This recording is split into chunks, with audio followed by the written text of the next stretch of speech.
just a book that you want on your shelf. Do you know what I mean? Like, you want it on your shelf. I know you do. Hi guys, and welcome back to Bella's Books. Today I'm going to be talking to you about a book that I finished literally last night and I am so incredibly excited about. Before I get started, please don't forget to like this video and subscribe for more book and study related content. I post every single week. You can also follow me on Instagram at Belle's Books, where I post basically every day some kind of content about what I'm getting up to, what I'm reading right now. So the book that I am reviewing today is Piranesi by Susanna Clarke.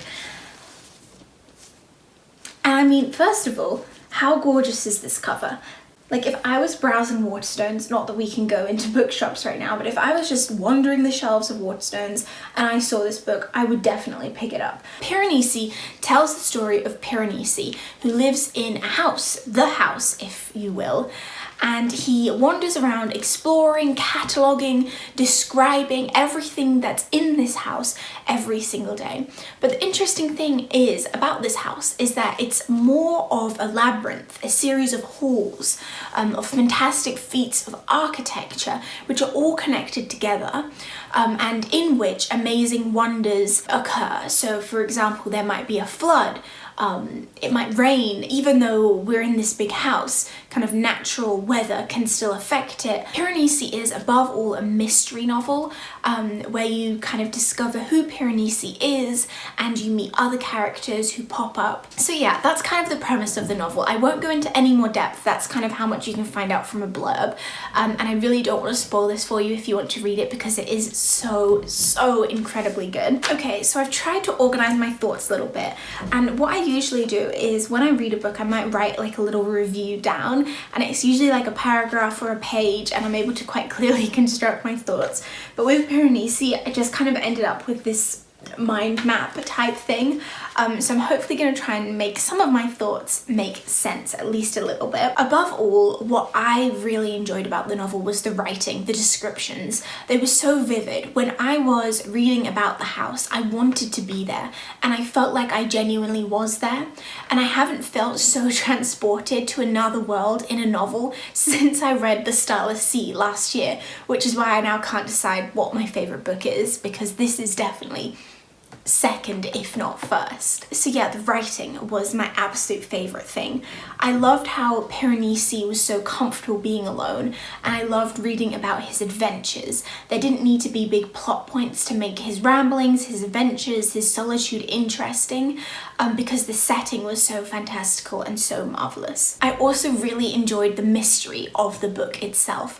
I find it so rare that I can't guess at all where a book is going, and I can't figure out the ending, probably because I read a lot. And with this book, I completely couldn't see where it was going, and I was fascinated by the mystery of Piranesi himself, the mystery of the house, and then the mysteries which kind of arise as more and more characters are introduced to the story. It was eerie in places, but I absolutely loved that kind of sinister feeling. You felt like you were in some abandoned land reading about some people completely disconnected from society, from anything you can imagine, and at the same time there were kind of hints of reality in there which just enticed you further into the story. The characters themselves were really complex. They developed, they had multiple layers, they were like onions, as Shrek would say, and I think this is one of the reasons that I liked the book so much as well, because I really like reading about characters, reading about different people,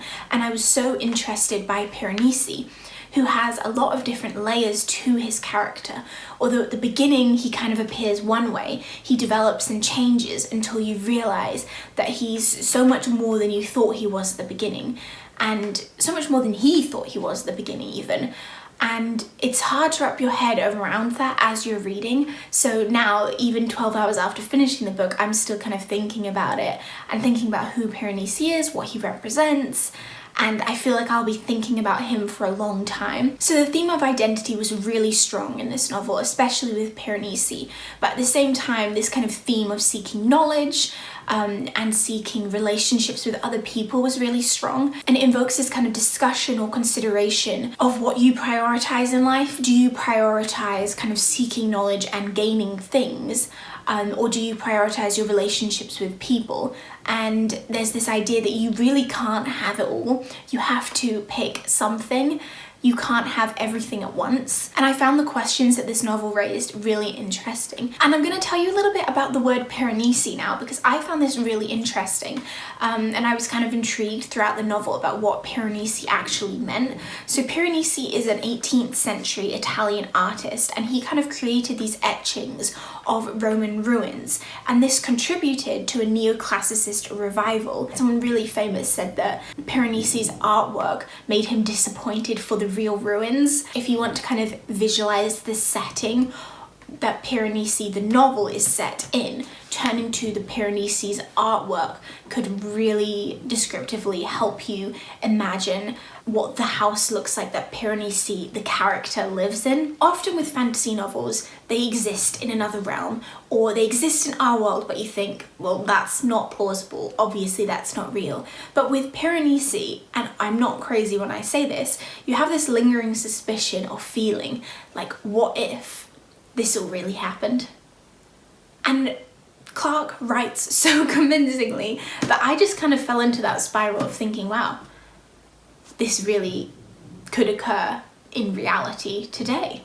Right, so I will get into books that I think you should read if you've already read Piranesi and you're looking for further reading recommendations. So first of all, The Magician's Nephew by C.S. Lewis. And the reason that you should read this, and I know it's one of the quotes that she herself puts in the novel, is because I feel like the writing style between Lewis and Clarke are so similar.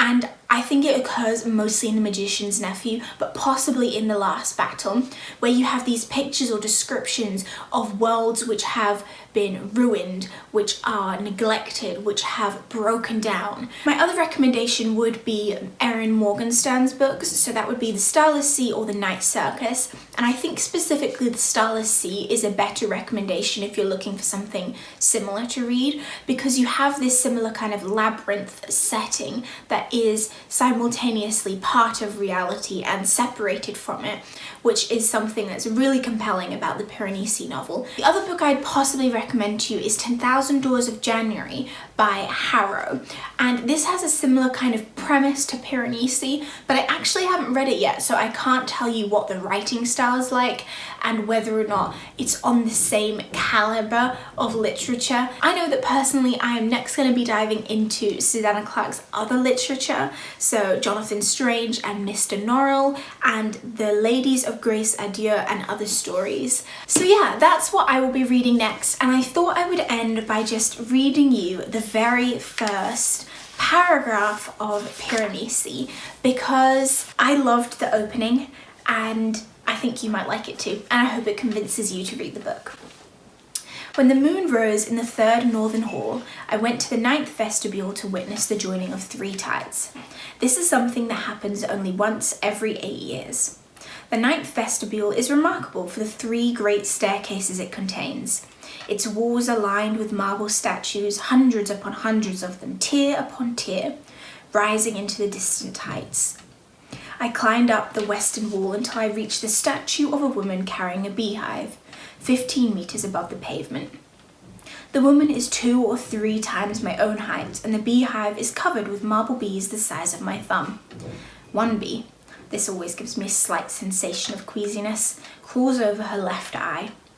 I squeezed myself into the woman's niche and waited until I heard the tides roaring in the lower halls and felt the walls vibrating with the force of what was about to happen. First came the tide from the far eastern halls. This tide ascended the easternmost staircase without violence. It had no colour to speak of, and its waters were no more than ankle deep. It spread a grey marble across the pavement, the surface of which was marbled with streaks of milky foam. So, if that sounds like a book you want to read, then buy it. I'd suggest buying the hardback copy because it's so beautiful, and give it a read. Thank you so much for watching until the end of my video. Please don't forget to like and subscribe before you go, and you can also follow me on Instagram @BellsBooks. Bye!